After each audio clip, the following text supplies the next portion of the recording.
Buenas tardes, ahora sí me escuchan. Buenas tardes, escúchame. Bueno, buenas tardes. Vamos a comenzar la clase, por favor. Vamos a comenzar.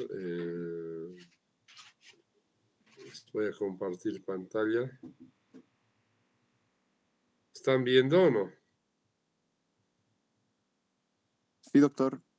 Muy bien, hemos quedado ayer en lo que significa tumores de la pared torácica.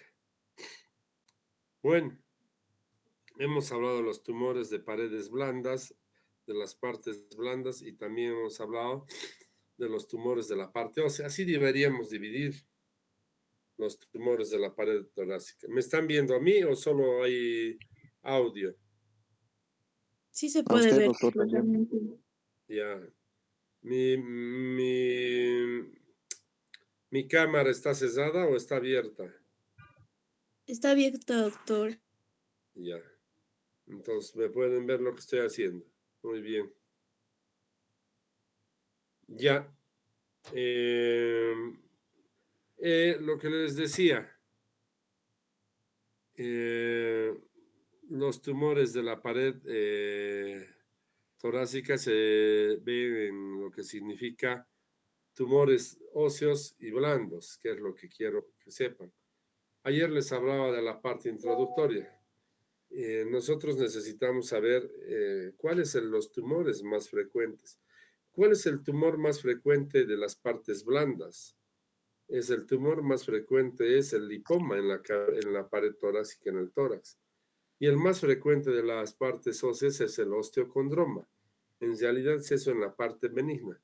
Y en la parte maligna ya cambiamos, tenemos el liposarcoma o tenemos también lo que significa el condrosarcoma, que son los tumores de las partes óseas, ¿no? Entonces vamos a empezar a ver ahora nuevamente lo que significa la presentación. Ahora sí ya ven de nuevo, ¿no ve? Bueno, y ahí está. Están viendo, ¿no, jóvenes? Sí, doctor. Ya. Entonces vamos a ver los tumores de las partes blandas. Los tumores de las partes blandas. Un segundito, por favor. Un segundito.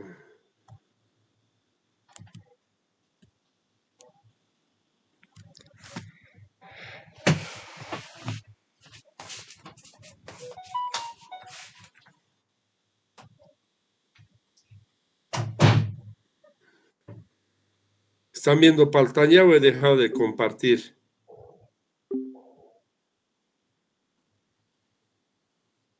Hola. No se ve, doctor. Ya.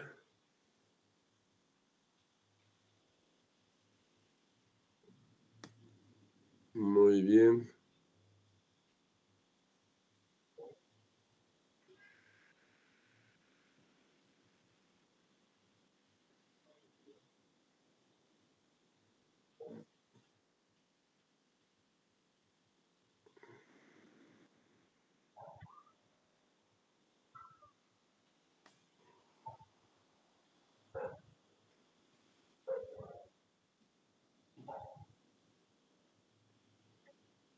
¿Ahora se ve o tampoco? No, doctor. No, doctor. Bueno.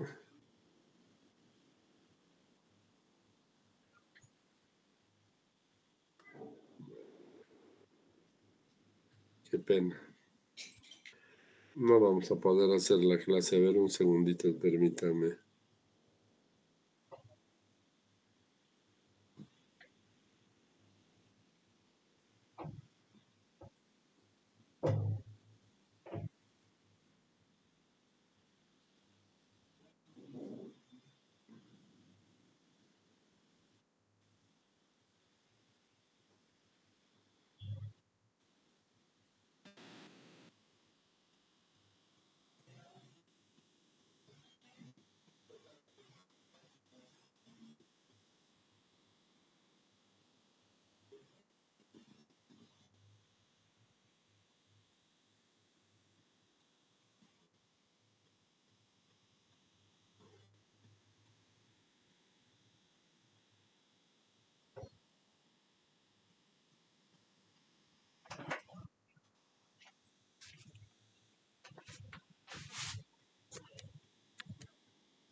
¿Están pudiendo ver? Sí, doctor. ¿Están pudiendo ver? ¿Y ahora ven?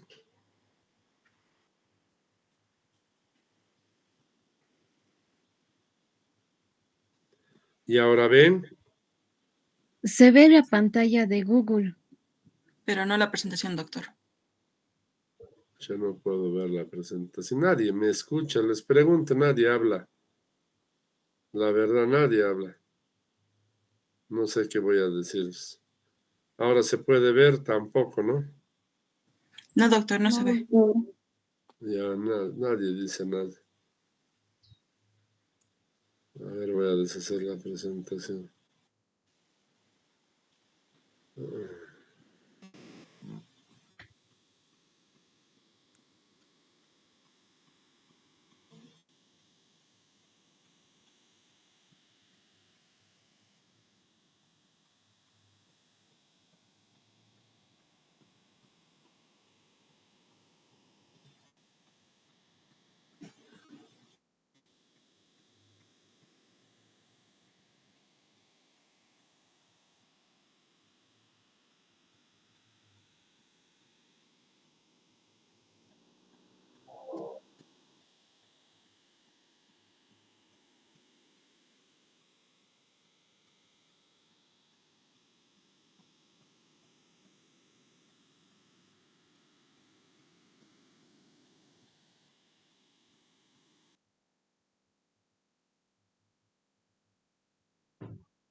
¿Me escuchan?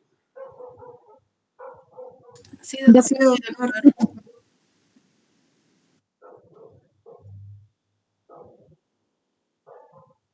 Ya.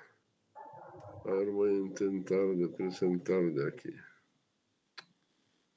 No se puede, jóvenes. Creo que vamos a estar peor que ayer. Buscando, espero que vamos a poder hacer algo. A ver, un segundito. Si se puede de esta manera, si no, no se va a hacer. ¿Qué voy a hacer?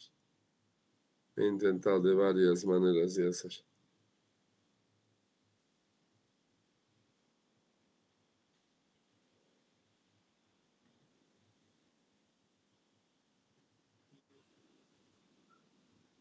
¿Están viendo algo o no? Nada, ¿no ve? Nada, doctor. Nada, doctor. Ya.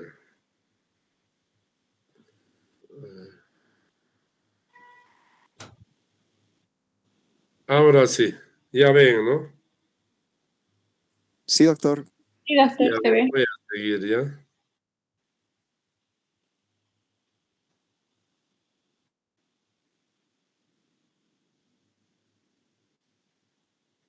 Bueno, ojalá que podamos comenzar solo, si no, no vamos a poder avanzar la clase. Bueno, tumores benignos y malignos, ya hemos hablado. Los benignos, los óseos, el osteoma, el osteocondroma es el más frecuente. Los malignos, el osteosarcoma. En las partes blandas, el lipoma, el liposarcoma y los neurofibromas son los más importantes que tenemos en la parte de la pared del tórax. Vamos a comenzar con el, creo que ya hemos hecho ayer, ¿no? El osteocondroma. Sí, doctor. Bueno. El síndrome de desfiladero torácico. Ahí hemos quedado. ¿Qué es el síndrome de desfiladero torácico? El síndrome de desfiladero torácico es la compresión de la abertura superior, aquí en lo que significa la abertura superior del tórax. Es una compresión que se produce el síndrome de desfiladero. ¿Qué va a comprimir? Los vasos subclavios, los nervios del plexo braquial, todos van a ser comprimidos. ¿Por quiénes? Por la primera costilla, la apófisis transversa de la séptima cervical, o llamada también costilla cervical, generalmente por un compromiso y artrosis. ¿Qué va a hacer al comprimir la parte superior de lo que significa el orificio del tórax? ¿Qué es lo que va a suceder en esta parte cuando comprimimos esta parte superior? Están viendo el cursor, ¿no? Sí, doctor. Sí, doctor. Sí, doctor. Y aquí entonces, ¿qué va a hacer? Entonces, ustedes van a ver que comprime los vasos, ¿quién? Subclavios principalmente. Entonces, ¿qué vamos a tener? Una compresión de la arteria, vena, subclavia y de los nervios del plexo braquial. ¿Qué va a suceder? Un abotagamiento de lo que significa si es que comprime las venas, porque no van a poder volver, no va a poder tener ese retorno venoso de lo que significa de la cabeza a lo que es el corazón y viceversa. Quizás si hay una compresión arterial no va a haber una buena oxigenación hacia la parte cefálica y sí va a haber una compresión de la arteria y los nervios de lo que significa la parte superior del cuerpo humano. Y vamos a ver que hay compresión de la arteria, vena y nervios. No se olviden que la arteria y los nervios del plexo braquial se discuten entre los músculos escalenos anterior y medio. La vena discute en el espacio costoclavicular y el área subcoracoidea, que es la parte que está debajo de la apófisis coracoides, discute en las tres arterias. Si hay una compresión en diferentes estas zonas, vamos a tener una compresión ya sea selectiva de la vena, de la arteria y nervios o en el área subcoracoidea de toda la compresión que se pueda tener en lo que es la parte superior del orificio del tórax. Ese es el síndrome de desfiladero torácico, compresión de los vasos subclavios y de los nervios del plexo braquial. Es una patología también que se encuentra en lo que significa la parte superior del tórax. Y eso se da cuando hay una artrosis y se comprime lo que significa los vasos subclavios, el plexo braquial, comprimidos por la primera costilla y la apófisis transversa de la séptima cervical. Vamos a ver enfermedades de la pleura.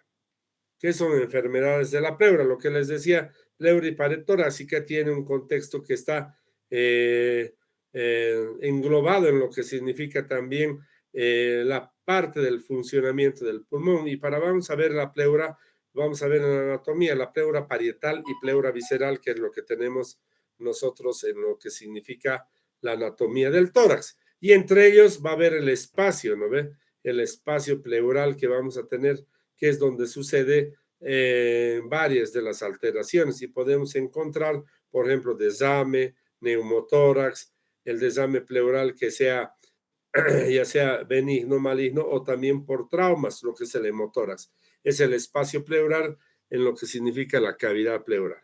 Pero hablando de lo que es la anatomía de la parte pleural, vamos a tener que la pleura se divide en pleura parietal y visceral. Aquí tenemos, no sé si ven el cursor, la pleura parietal, que es la pleura que está pegado al tórax, a la pared torácica, y es parte de la pared torácica. Y tiene una inervación y una irrigación igual o similar a lo que significa la pared torácica. Por lo tanto, en la parte sensitiva es mucho más importante. La pleura visceral, miren que están despegando del pulmón, que es la parte interna, que en realidad tiene una inervación vegetativa y no tanto así somática. Y vamos a clasificar la pleura en las diferentes partes: costal, mediastínica y diafragmática. Pero además un espacio que se llama la cúpula pleural. Este espacio es importante para determinar diferentes patologías, sobre todo de origen traumático, que en la actualidad se suceden al presentar sobre todo lo que significa las funciones subclavias. Y empezaremos por lo que significa el desame pleural. ¿Qué es el desame pleural? El líquido que existe en este espacio que están viendo. Ese líquido puede ser benigno o maligno. Generalmente el benigno es trasudado o un exudado. Un trasudado puede ser por alteraciones principalmente metabólicas o de orden clínico, y el exudado se da por algunas alteraciones que ya sean infecciosas o también algunos procesos que sean neoplásicos, ¿no? Entonces, la parte maligna se refiere a los exudados que se suceden por metástasis de lo que es la la patología tumoral o por tumores propios como el mesotelioma. El mesotelioma, si bien en la nomenclatura termina en oma, es un tumor considerado maligno. Luego vamos a ver que en una gran cantidad del mesotelioma se presentan las células malignas de lo que significa la pleura. Bueno, entonces ahí vamos a diferenciar el desame pleural benigno y el maligno, ¿no? El benigno obviamente trasudado y exudado, que les he dicho generalmente por infecciosos, y el maligno que es por metástasis, ¿no? O una enfermedad tumoral propia como es el mesotelioma. Bueno, vamos a ver que la pleura y la capacidad pleural de este espacio da también a lo que significa la presentación no solo de líquidos simples como es un trasudado o un líquido complejo como es el exudado. El líquido complejo, el exudado, se da con no solamente meramente líquidos, sino con detritos, con células linfáticas, del tejido linfático y obviamente por células tumorales. Esa es la característica. Y miren, se trata de llenar y de ver el espacio. ¿Qué espacio es el que más se llena? El espacio costodiafragmático llamado, ¿no ve? Es donde es la parte de mayor declive y es donde se acumulan los líquidos que se encuentran en la parte pleural o de la cavidad pleural. Bueno, ¿cuándo se diagnostica un trasudado o un exudado? Cuando ya tiene una característica importante y está ocupando un buen espacio de la cavidad pleural que nos va a permitir una disfunción en lo que significa la hematosis o la ventilación del paciente. Ahora vamos a ver, me equivoqué, perdón, me saltó. ¿Cuándo vamos a ver en la parte radiográfica? Los desames pleurales pequeños generalmente no son identificados en primera instancia. No son identificados en primera instancia. Un desame pleural pequeño generalmente puede ser diagnosticado cuando está en más de 300 ml por una radiografía. Pero clínicamente, ¿cuándo? Cuando el desame pleural tiene más de 500 ml en su cantidad. Clínicamente, ¿qué significa? Disminución del murmullo vesicular, matidez, etcétera. Eso, o silencio quizás en esa parte. Entonces, esa es la característica fundamental de lo que tenemos en lo que significa el desame pleural. Entonces, el desame pleural clínicamente en más de 500 ml en el espacio costodiafragmático y radiológicamente más de 300. Cuando es menos, tenemos 50, 100, generalmente no se encuentra. Probablemente en lo que significa la ecografía nos ayude a identificar el líquido más precozmente que la radiografía en pequeñas cantidades. Ahora vamos a ver las causas de lo que sucede, ¿no? En el desame pleural. ¿Qué mecanismos proceden? ¿Cuál es la fisiopatología, yo les diría, de lo que sucede? Primero, aumento de la presión hidrostática. Esto es fundamental, tienen que conocer y saber eso. Aumento de la presión intrapleural negativa, es decir, cuando tenemos una presión negativa más importante de lo que habitualmente tenemos o lo que normalmente tenemos en la presión negativa de la cavidad pleural. Luego tenemos un aumento en la permeabilidad capilar, es decir, que los capilares producen una dilatación más importante y salida obviamente de contenido líquido hacia lo que significa la cavidad pleural. Tenemos, segundo, la reducción de la presión oncótica del plasma o coloidosmótica del plasma. Es decir, cuando el plasma pierde la capacidad de ¿qué? De recuperar el líquido y se va hacia lo que significa la cavidad pleural. Finalmente, la reducción o interrupción del drenaje linfático cuando el drenaje linfático comienza a vaciarse en lo que significa la cavidad pleural. Entonces, estos son los 4 mecanismos de desequilibrio. En realidad, los 4 son importantes y participan de acuerdo a la patología y el factor etiológico. Como les decía, el desame pleural exudativo es un desame pleural de líquido con contenido de proteínas, detritos celulares y lo que significa hasta celularidad. El desame pleural es más importante en cantidad de proteínas y el líquido pleural, HDL en el líquido pleural es un valor mayor a 1.67, como ven en la diapositiva. Pero es fácilmente identificable. ¿Por qué? Porque además de presentar pues una característica que sea densa, es muy difícil de evacuarlo de la cavidad pleural. Bueno, esa es la característica del desame pleural exudativo.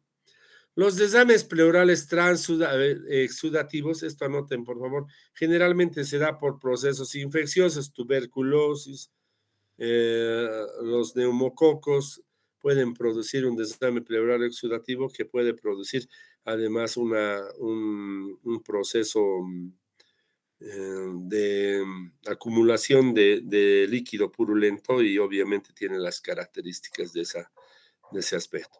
Los desames pleurales que son exudativos por la característica de destrucción de celularidad se puede producir en algunos casos tumorales. Pero ahora hablemos de los desames pleurales transudativos. Los desames pleurales transudativos podemos clasificar de la siguiente manera que ven en la diapositiva: de problemas cardíacos, hepáticos, renales, por problemas de hipoalbuminemia, sobrecarga o detención de líquidos, por problemas tromboembólicos, por un colapso que puede haber pulmonar y por el síndrome de Meigg.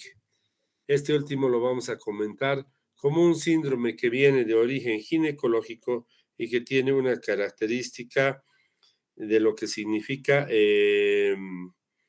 un proceso tumoral que va desde lo que significa la cavidad abdominal, pulmonar y etcétera, ¿no? Entonces, eso es lo que nosotros tenemos en la desame pleural transudativo, ¿ya? Bueno, ¿qué vamos a ver? El síndrome de Meiggs es un tumor de ovario que produce, les he dicho, un problema ya sea abdominal, reiteramos, y un problema de desame en el tórax transudativo. Las otras causas, como ven, está asociada a deficiencias de qué? De la parte cardíaca, una insuficiencia cardíaca, una cirrosis hepática, un síndrome nefrótico. Esto de la hipoalbuminemia yo lo clasificaría como un problema hepático porque ahí es donde producimos la mayor cantidad de proteínas y albúminas, pero también puede producirse por alguna pérdida de las mismas. Retención y sobrecarga de líquidos por un proceso embólico pulmonar y un colapso pulmonar, como les he mencionado. Esos son los desames transudativos. Bueno, causas de desames exudativos malignos. Lo que les decía, los desames exudativos son con celularidad, con proteínas, con estructuras que no son solo líquidas. Y ahí vamos a tener, por ejemplo, el linfoma, el carcinoma primario de pulmón, que obviamente hace metástasis a la cavidad, y el mesotelioma. El mesotelioma, reitero, es la causa más importante maligna del tumor a nivel de la pleura, y es un tumor de la pleura propio, que vamos a verlo posteriormente. El desame exudativo infeccioso. El principal para nosotros en Bolivia diríamos que es la tuberculosis. El segundo es la neumonía, los empiemas, que son producidos por enfermedades neumónicas. Luego tenemos hongos, virus y parásitos en otra categoría. Esto de la micosis en hongos se ve sobre todo en habitantes de tierras bajas, donde tenemos algunos problemas pulmonares por la infección de algunos hongos a nivel pulmonar y obviamente que pueden producir su desame exudativo. Entonces, vean, tenemos desame exudativo infeccioso y por tumores, lo que les decía, ¿no? Entonces, ahí está la característica.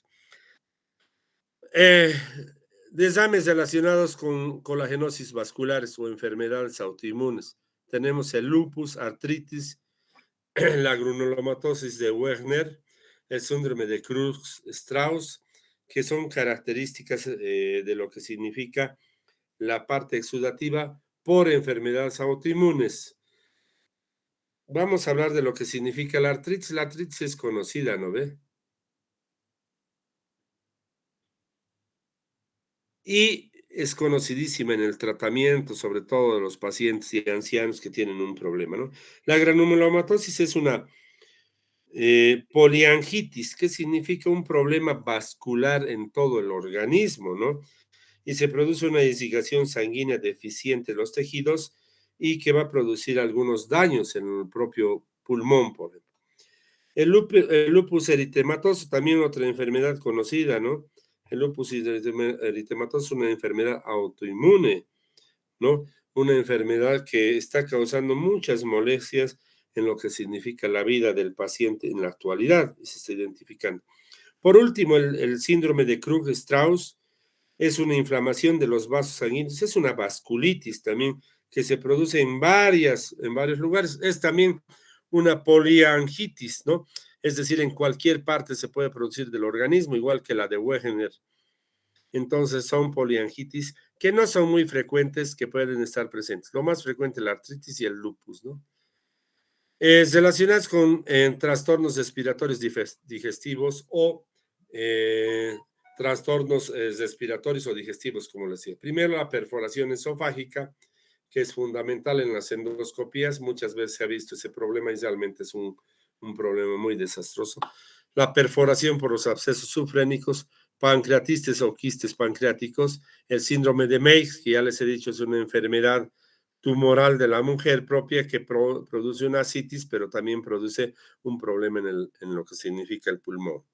Bueno, para terminar vamos a hablar de otros síndromes, por ejemplo el quilotórax. ¿Qué es el quilotórax? Es la presencia de linfa en la cavidad pleural. ¿Por qué se produce esto? Por dos aspectos, anote, fundamentalmente traumático o tumoral. Traumático con la lesión de los vasos principales de lo que significa el tórax y que van a producir un desame, ¿no? Y obviamente van a producir un proceso de líquido a nivel de la cavidad pleural. La uremia, sarcoidosis, tras procedimientos cardíacos de intervención, radiaciones, embolias pulmonares que pueden producir también por algunos procesos como la amiantosis y el síndrome de Dressler. ¿En qué se caracteriza el síndrome de Dressler?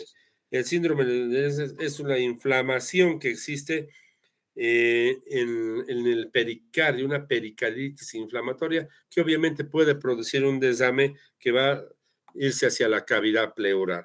Entonces ahí tenemos otros. Fundamental el quirotórax, ya les he explicado cuál es su fisiopatología del quirotórax. Es traumática y tumoral.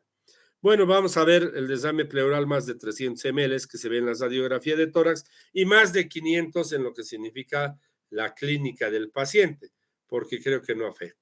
Pero vamos a ver también desames pleurales que se pueden localizar obviamente en diferentes partes de la cavidad pleural.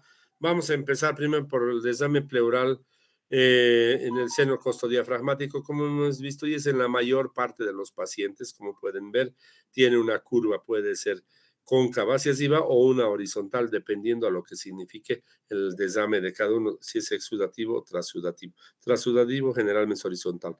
Pero también tenemos un desame pleural lobulado o loculado, como dice en la diapositiva. Lobulado, ¿por qué?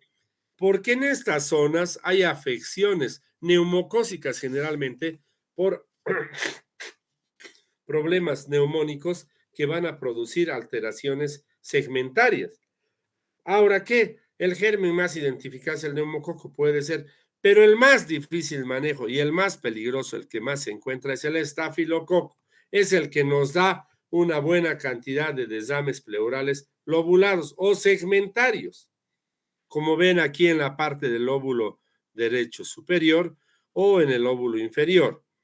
Vamos más allá. En algún momento también tenemos, y se puede ver, desames o abscesos intercisulares que pueden presentarse en las cisuras, más frecuentemente en el lado derecho que en el lado izquierdo. Probablemente sea por la cantidad de tejido pulmonar mayor que tenemos en el lado derecho.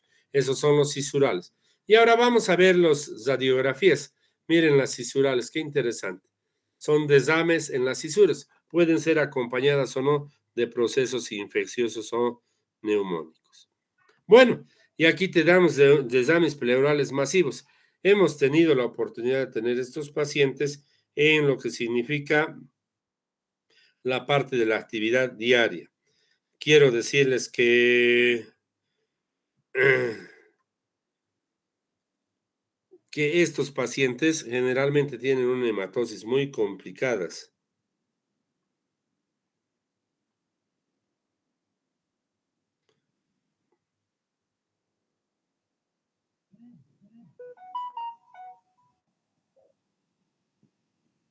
Entonces, tienen una hematosis complicada. Obviamente, este paciente no va a tener una ventilación normal. En esto se ha medido un tratamiento rápido, agudo.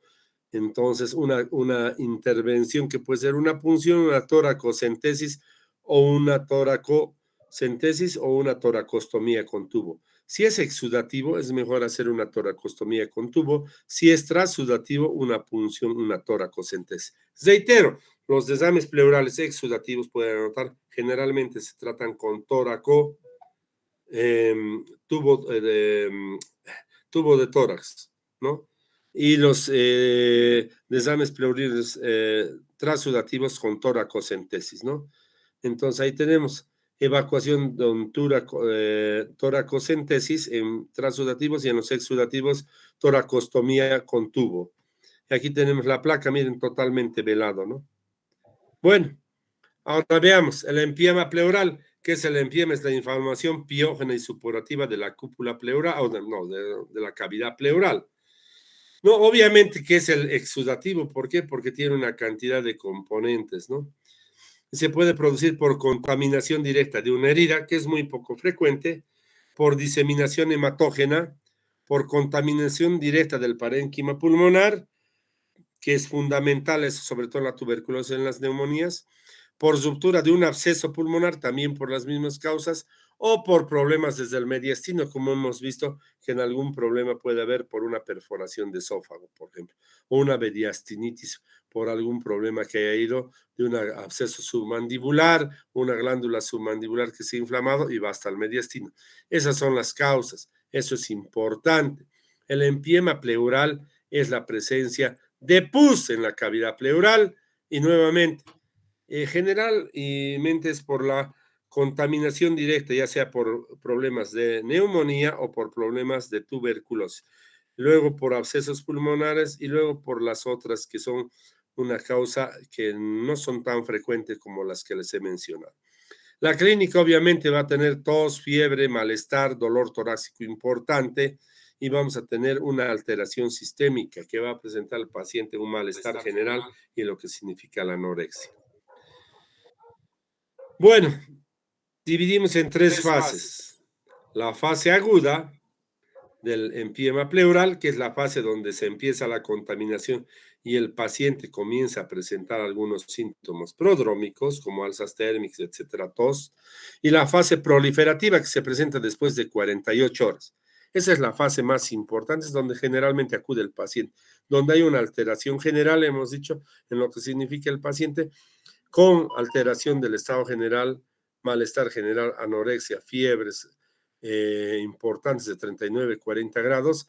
Y luego vamos a tener la fase de organización o crónica, que se da 1 o 2 semanas después, donde ya el organismo, por su parte inmune, puede competir ya con lo que significa la actividad infecciosa y la puede localizar. Y esta fase de organización o crónica puede estar presente mucho tiempo.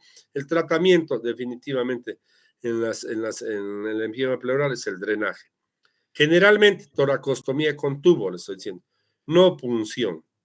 Bueno, y obviamente cuando ahí tenemos eso, y aquí tenemos el tratamiento quirúrgico que hacemos los cirujanos, es toracocentesis, es la punción.